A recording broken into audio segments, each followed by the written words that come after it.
Saudara-saudari, marilah kita mendengarkan renungan dengan judul Menderita Bersama Yesus,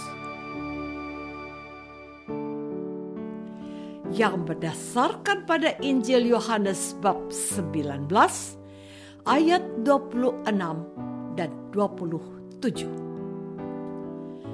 Ketika Yesus melihat ibunya dan murid yang dikasihinya di sampingnya, berkatalah ia kepada ibunya, "Ibu, inilah anakmu."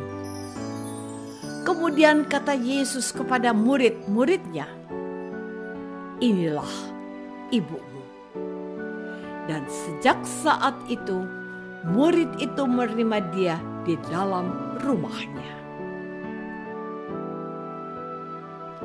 Dalam nama Bapa dan Putra dan Roh Kudus. Amin. Saudara-saudari terkasih dalam nama Tuhan Yesus Kristus, Bunda Maria menjadi tokoh penting dalam sejarah keselamatan umat manusia yang dilakukan oleh Allah Bapa dengan mengutus Yesus putranya ke dunia. Bersama Bapak Yosef, Bunda Maria mengasuh dan merawat bayi Yesus, Sang Juru Selamat dunia.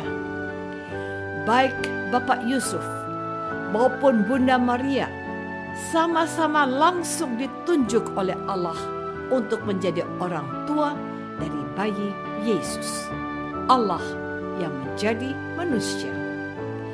Mereka berdua pun harus melewati masa-masa yang sangat sulit, mulai dari peristiwa Bunda Maria menerima kabar dari malaikat Gabriel bahwa Maria akan mengandung dan melahirkan seorang anak laki-laki, dan hendaklah mereka menamai dia Immanuel, sebab Yesuslah yang akan menyelamatkan umat manusia.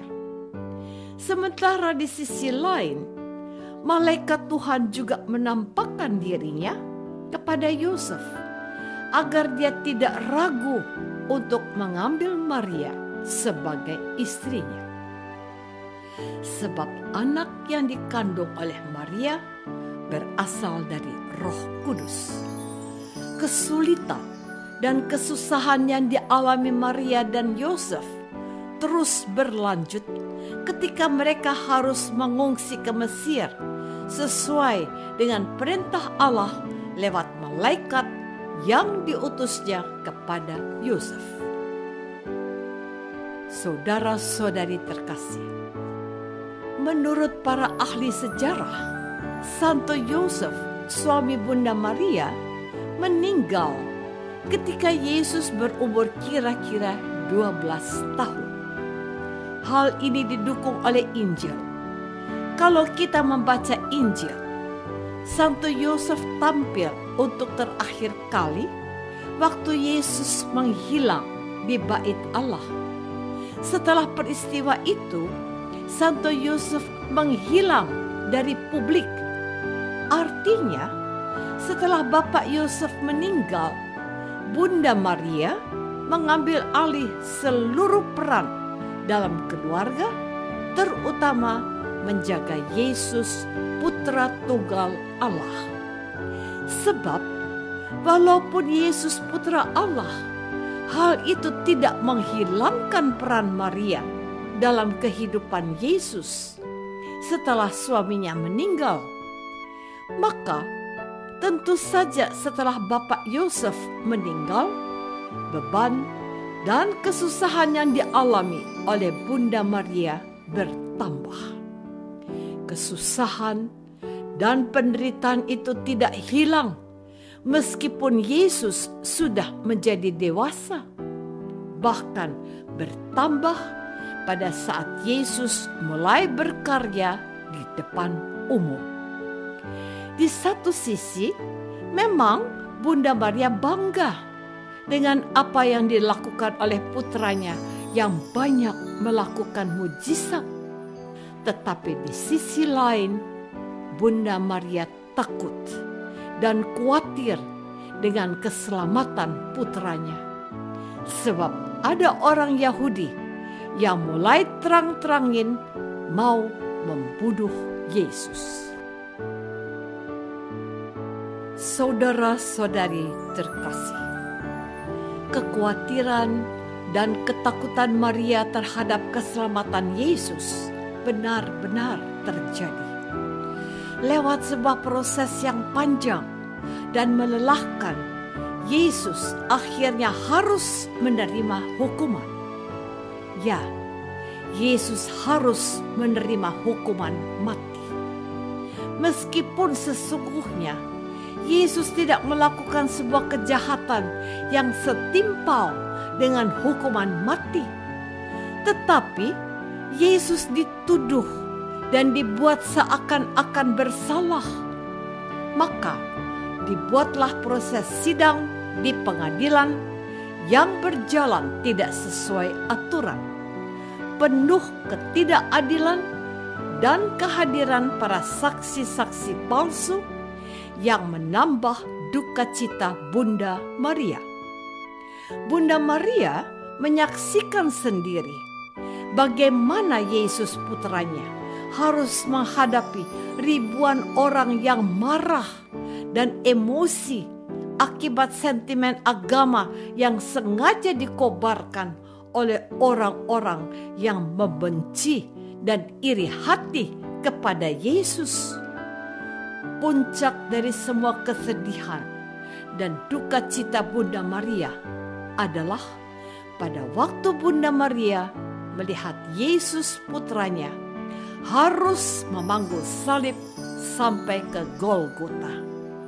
Salib yang dipikul Yesus putranya itu pulalah yang menjadi tempat Yesus putranya digantung seperti seorang pendosa dan sebagai seorang perempuan dan ibu yang telah melahirkan dan menjaga Yesus, hati Bunda Maria sangat sedih dan berduka cita.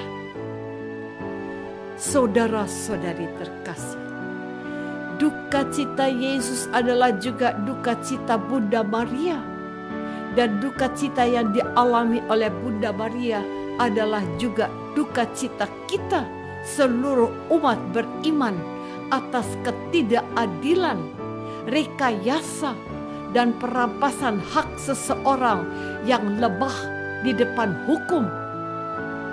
Oleh karena itu, pewartaan kita tidak cukup diisi dengan hal-hal yang baik dan menyenangkan.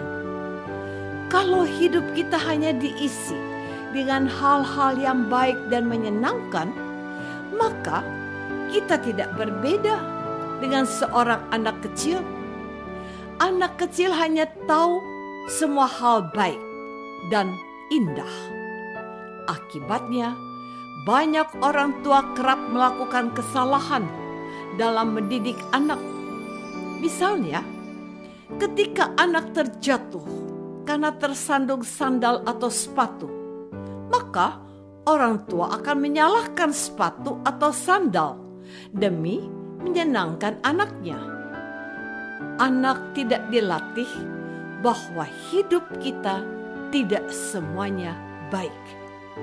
Ada saatnya kita harus menderita akibat dari perbuatan kita sendiri atau karena perbuatan orang lain.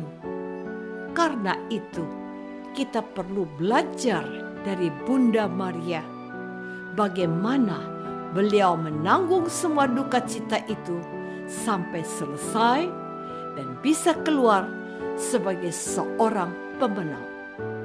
Dan jikalau kita ingin keluar sebagai pemenang seperti yang dialami oleh Bunda Maria, maka kita pun harus siap dan berani untuk menderita dan berkorban.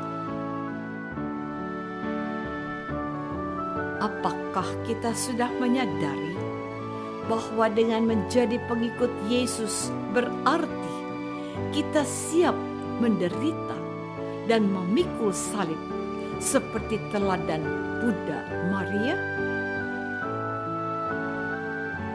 Marilah kita berdoa.